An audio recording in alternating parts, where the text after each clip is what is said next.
Bunda, balik lagi di channel aku. Kali ini adalah sharing time. Untuk topik yang bakal aku bahas kali ini adalah cara untuk mengatasi radang amandel pada bayi.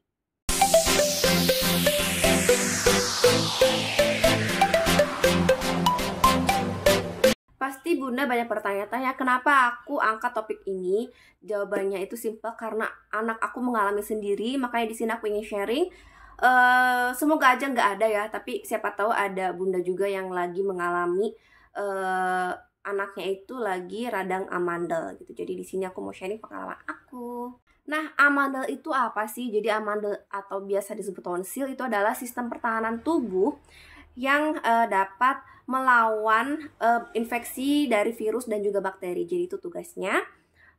Amandel sendiri tuh bisa secara alami mengalami peradangan itu jika ada kondisi kayak sistem imun kita tuh sedang tidak baik atau sedang lemah, terus amandelnya juga sedang tidak berfungsi dengan baik. Nah, kalau misalnya tidak berfungsi dengan baik si amandel ini, maka tugasnya melawan virus dan juga bakteri itu akan tidak berfungsi dengan baik, jadi terjadilah radang amandel. Radang amandel ini disebut juga tonsilitas. Nah, kalau radang amandel berlangsung lama, terus-menerus, maka dapat berkembang jadi peradangan yang kronis. Kalau anak kita, apalagi bayi, mengalami radang amandel, ini benar-benar bakal mengganggu kenyamanan dia. Terus juga dia akan sulit untuk menelan makanan, sehingga dia itu jadi susah untuk makan. Dan radang amandel ini sangat rentan terjadi pada anak-anak. Biasanya untuk radang amandel yang menyerang anak kurang dari 5 tahun itu penyebabnya itu karena virus. Nah, virus ini bisa karena virus influenza atau Epstein-Barr.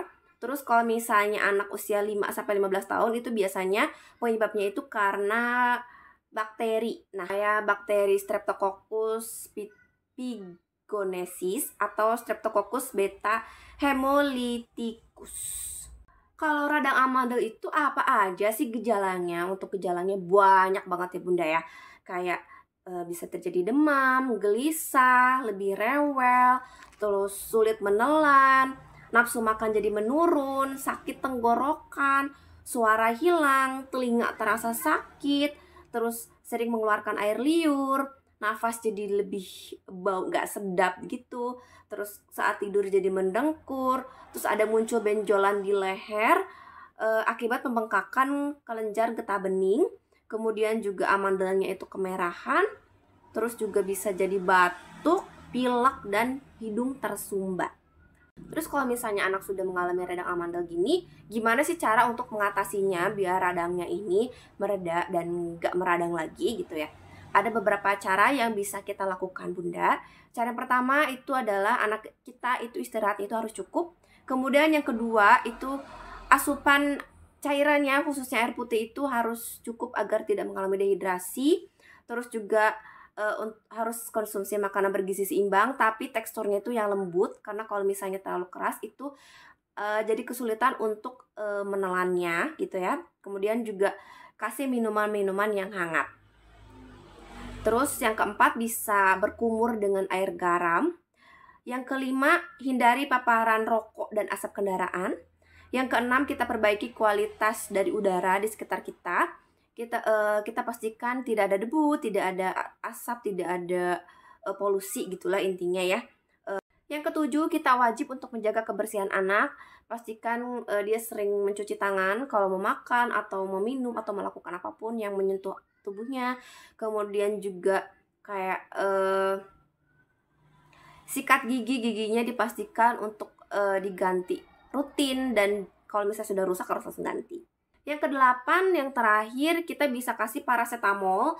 Paracetamol ini dapat meredakan demam dan juga rasa sakitnya. Tapi untuk paracetamol ini sebaiknya didiskusikan terlebih dahulu dengan dokter. Kalau misalnya kita sudah melakukan cara-cara tadi, tapi setelah 2-3 hari belum juga mereda, itu kita harus bawa ke dokter untuk diperiksa lebih lanjut. Nah, ada tanda-tanda lain selain cara tadi belum efektif, itu kalau misalnya anak kita gangguan pernapasan saat tidur, terus kesulitan menelan dan mengalami dehidrasi, infeksi di amandelnya, terus sakit di area mulut, itu kita harus langsung periksakan ke dokter untuk ditangani lebih lanjut. Karena untuk pengalaman di anak aku, jadi sebenarnya aku pribadi itu adalah penderita radang amandel dari kecil. Cuman aku tidak berani operasi karena aku beranggapan bahwa amandel itu kan sistem kekebalan tubuh, dan aku tuh sering sakit. Makanya kalau diambil nanti gimana akunya gitu. Jadi cara aku ya aku jaga asupan makanan minuman aku, jangan sampai ada pemicu yang bikin radang amandel aku kumat. Cuma sayangnya ternyata anak aku harus mengalami hal yang aku alami. Aku tidak ekspektasi sih, karena aku kan selalu memberikan makanan tuh ya khusus untuk bayi gitu. Dan ini kejadiannya dia sebelum usia 1 tahun. Dia tuh memang lagi GTM-nya, dan aku kasih snack juga biar dia nggak kelaparan.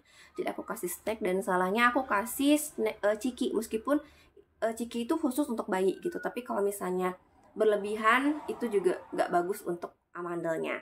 Nah terus dia juga suka makan makanannya dibekukan, kayak misalnya aku bikin puding beku atau buah yang dibekukan. Nah itu ternyata bikin amandel dia bengkak dan meradang. Dia sakit demam beberapa hari, udah dibawa ke dokter vaskes kita, dan dia tuh nggak mau buka mulutnya gitu loh. Jadi kan dokternya susah untuk mengecek apakah radang atau enggak.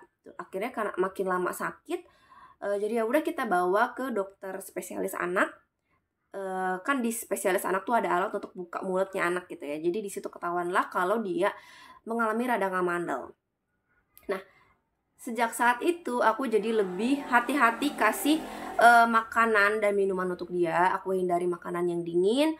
Terus juga ciki-cikian tuh bener-bener gak aku kasih. Kalau dingin itu masih kadang suka kasih kayak es krim, tapi sesekali aja. Jadi nggak yang setiap hari kasih, enggak, tapi sesekali aja gitu. Udah saat dia sakit tuh aku kasih banyak air putih yang anget. Kebetulan dia kan sudah lepas dari ASI eksklusif ya, jadi bisa dikasih air hangat. Jadi aku kasih air putih hangat biar dia mereda, dan dia tuh lahap banget dikasih air putih hangat karena sakit gatal tenggorokannya. Dia juga suka gini-giniin telinga karena sakit telinganya, gatal gitu loh. Aku coba pakai cara-cara di rumah ya, dokter juga kasih obat, tapi dokter bilang kurangi di es sama di ciki-cikiannya, pokoknya bener-bener jaga asupannya. Alhamdulillah setelah itu dia gak pernah mengalami radang amandel lagi, alhamdulillahnya gitu. Aku bener-bener khawatir karena aku sendiri kan sampai sekarang masih suka kumatan nih si amandelnya karena udah kronis, tapi alhamdulillah untuk anakku enggak. Dan aku bener-bener perhatiin banget asupannya, kayak aku sendiri kan tahu kayak hal-hal yang bikin amandel aku sakit itu kayak air dingin, terus kayak pedas. Gak mungkin aku kasih pedas ke anak aku. Terus kayak micin, MSG itu bikin gatal ke tenggorokan. Jadi aku bener-bener super selektif sekarang untuk memberikan asupan untuk anak aku, termasuk snacknya. Oke Bunda, itulah sharing kali ini. Semoga membantu, dan kalau misalnya ada anak muda yang sedang mengalami radang amandel, semoga segera mereda dan gak kumat lagi. Oke Bunda, sekian saja.